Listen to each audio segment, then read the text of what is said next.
Habang may buhay, may habang may buhay, may pagsubok.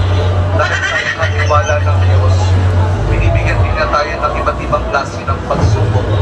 Kaya po doon sa pagsubok na yun, saka pa lang natin mauunawaan na talagang ang ating buhay ay mayroong, habang may buhay mayroong pagsubok.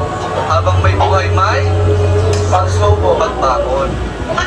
Kaya na kapag meron kayong pinagdaraan ng pagsubok, ay hindi kayong babangon.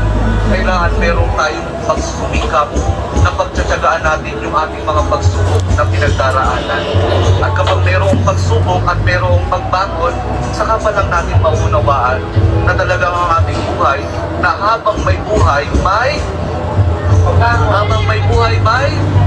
pag-ibig.